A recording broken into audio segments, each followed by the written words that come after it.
पुढची बातमी आहे वाशिममधून। वाशिम जिल्ह्यातील वाशिम ते पुसद दरम्यान सापळी फाट्यावर शेगाव उमरखेडमध्ये बस पलटी होऊन अपघात झालाय।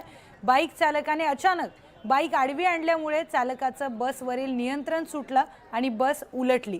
बसमध्ये एकूण 37 प्रवासी होते, त्यातील काही प्रवासी जखमी असल्याची माहिती समोर येते। घटनास्थळी सध्या बचाव कार्य सुरू झालंय। यानंतर एक छोटासा ब्रेक। पाहत रहा न्यूज 18 मराठी, आवाज महाराष्ट्राचा। दरम्यान अजित पवारांच्या मृत्यूबाबत रोहित पवारांनी केलेल्या आरोपांच्या पार्श्वभूमीवर संजय राऊतांनीही प्रश्न उपस्थित केलाय।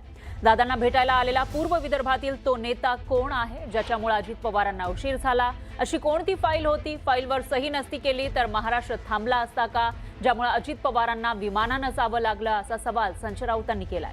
मुख्यमंत्री फडणवीस म्हणतात की अजित पवार माझे मित्र होते, मृत्यूचं राजकारण करू नका। हे राजकारण नाहीये, हा संशय आहे। तुम्ही पुढाकार घेऊन रोहित पवारांनी सांगितलेल्या मुद्द्यांची चौकशी केली पाहिजे, असं सुद्धा संजय राऊत यांनी म्हटलेलं आहे। तर आदल्या दिवशी एक विमान सुरतला जातं, ते दुसऱ्या दिवशी अजित पवारांना घेऊन बारामतीमध्ये येतं आणि कोसळतं कसं, असा गंभीर सवाल सुद्धा राऊतांनी उपस्थित केला आहे। अजित पवार यांचा दुर्दैवी मृत्यू हा महाराष्ट्रावर झालेला आघात आहे। महाराष्ट्राच्या राजकारणाचा समतोल त्यामुळे बिघडला।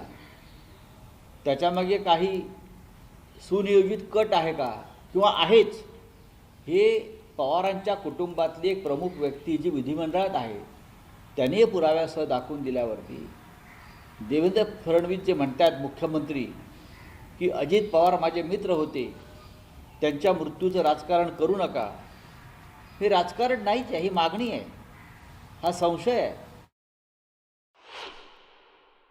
तुम्ही उलट यात पुढाकार घेऊन रोहित पवार जे सांगतायत त्या सगळ्या मुद्द्यांची चौकशी करायला पाहिजे तटस्थपणे।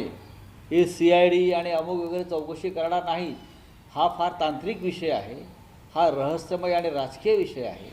आदल्या दिवशी एक विमान सुरतला जातं, गुजरातला जातं, ते दुसऱ्या दिवशी अजित पवारांना घेऊन जाण्यासाठी बारामतीत येतं आणि विमान कोसळतं।